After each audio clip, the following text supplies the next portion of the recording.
at the remembrance of his holiness.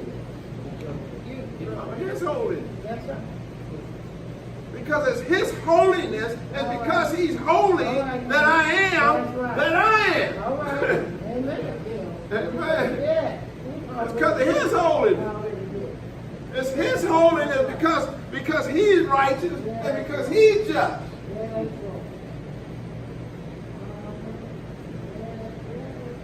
So remember that.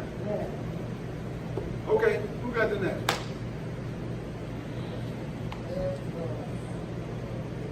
Huh?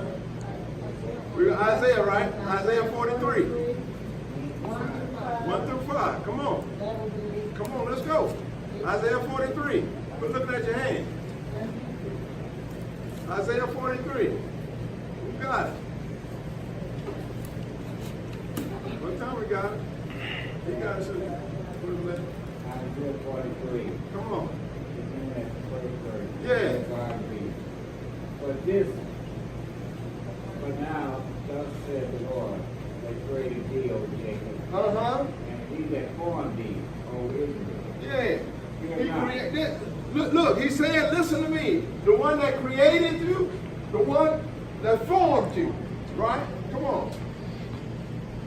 O Israel, fear not. for Yeah. I have redeemed thee. Look, don't be fearful.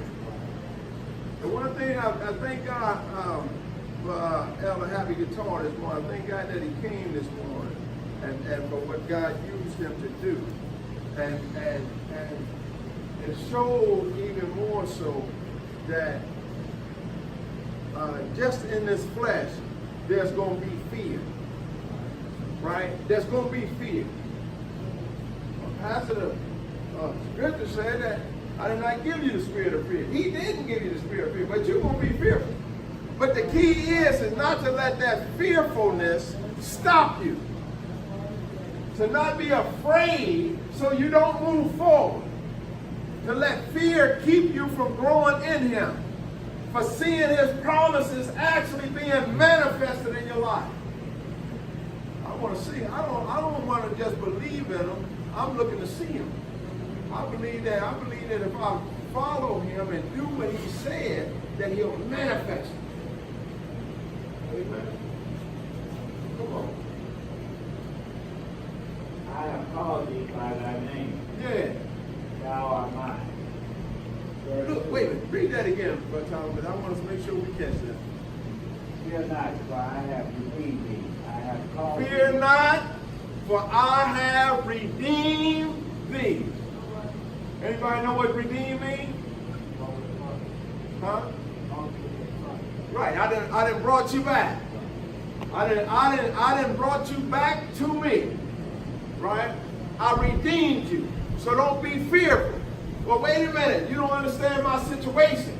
I don't have to know your situation because I know what he said. And that's what he's trying to get us to understand and to believe in. You already, he didn't say I'm redeeming you. He said I redeemed you. That's done. You already mine. Now, what makes this so exciting, or should be exciting, we should just be jumping for joy. It ought to just be, if he the one that came down on the hill and it melted like wax, if I belong to him, then what am I fearing? What should I be afraid of? Absolutely nothing. Why shouldn't I have joy? All right, now come on. What's keeping me from being rejoiceful in him? You. All right. It's either you or it's Satan. And neither one of them are any good toward him. Neither one of them. Flesh wars against the spirit. And these two are contrary one to another. Come on. Thou art mine. Yeah. Verse 2. And thou passest through the water, I will be with thee. And through the rivers. Wait a minute. Understand this. You just says here? When thou passest through the water, I'm going to be with you. In other words, when you start going through your trials and your tribulations, you're not alone. I'm with you. No, we feel like we're all by ourselves, don't we? It feels like you're all by yourself. It feels that way. But are you? So what are you going to hold on to? What it feels like or what it is?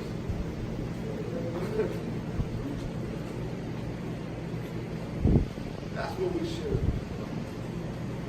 Not what it feels like, what it is. You walk through the water, I'm going to be with you. Go ahead. Go ahead, my Tom. What do you say about the river? I will be with thee and through the river. They shall not overflow thee. Look, regardless of what it is that's coming your way, it's not going to overflow you. We just seen it, we're seeing it now, right? Don't we have some of these banks that's overflowing? Matter of fact, they just came back from St. Louis today. They were telling us back in Illinois, where we're from, that the Mississippi is overflowing. And we've seen that, we saw that before we came down here. And some of us have seen it here, when the banks overflow. And guess what? When they start overflowing, it's hard for man to even stop it. And sometimes they can't stop it. If it's big enough of an overflow, they can't stop it. Areas flood out. Houses are just removed from its foundation. I've seen it happen. But not with God. Not with God. Even though it comes. That's why I said when the enemy shall come in like a flood. He used the same example. But the Spirit of the Lord is going to raise up a stand against it. In other words, I'm going to stop it. I'm going to stop it in this track. That's why we ought to rejoice. That's why we ought to rejoice, I say. Because sometimes they think they got you dead to right. They think they really got you dead to right. They think they all around you and ain't nothing you can do. We done checked it out, we done figured it out, we got you. But they don't. Because of God's word. Even when it comes, it ain't going to overflow. Come on. When thou walkest through the fire, thou shalt not be burned. Y'all hear that? That sounds like the three Hebrew boys. They was in the fire, wasn't they? So we know of a story in the scripture, in the book of Daniel, where that actually happened. And they were in the fire. And they was walking around in the fire. And the king said, Lo, didn't we throw in three? Behold, I see four. And one is likened unto the Son of Man. And they walked around in the fire. And the hair didn't even get seen.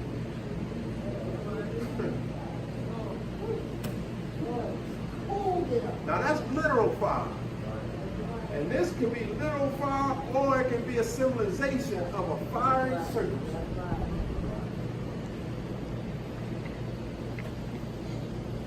That even in the fire, God knows how to keep us. Read that again, Brother Tom. What are you going to do in the fire? When thou walkest through the fire, Yeah. thou shalt not be burned. Neither shall the flame kindle upon thee. Amen. Not going to be burned. Neither shall the flame kindle upon you. You know what that means, right? If a flame kindle upon you, that means it set you on fire. Right? That's kindling, right? When you kindle something, you start a fire. You kindle a fire. You're starting something that's going to turn into a blaze. Right? But it ain't going to do that. This what makes that so awesome. This what makes that so awesome. I hope we get this tonight. It's a fire. It's supposed to burn. And if you're not in him, it will burn. Right? Because that's what a fire does. We've seen fires out there on the West Coast, right? We've seen them fires, right? You've seen what a fire can do, right? They got acres and acres of land just burning and people's homes burning. Some of us been burned with fire. You know fire ain't that to play with. When it scares some folks, you start a fire. That's gonna scare most folks. Because fire ain't nothing to play with. But look who God is to fire. That's what I'm hoping we get to.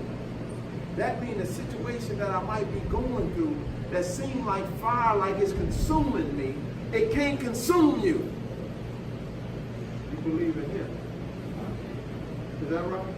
If you believe in that word, it can't consume you, can it?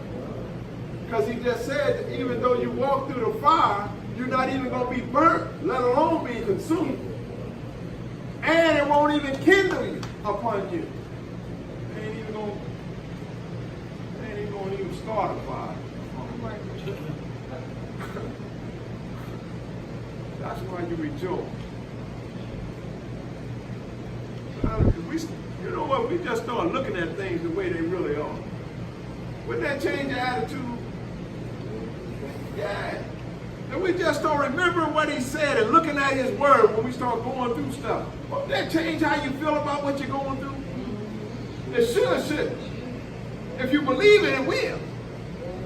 If you believe it, it will. Because if you believe it, it's going to change. Because as a man thinketh, so is he.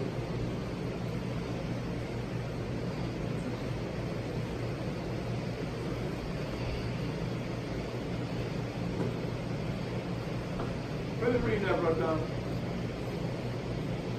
We're going to get to it. Yeah. Verse 3.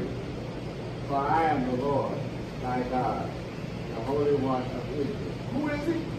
For I am the Lord thy God. Wait a minute, say that again. For I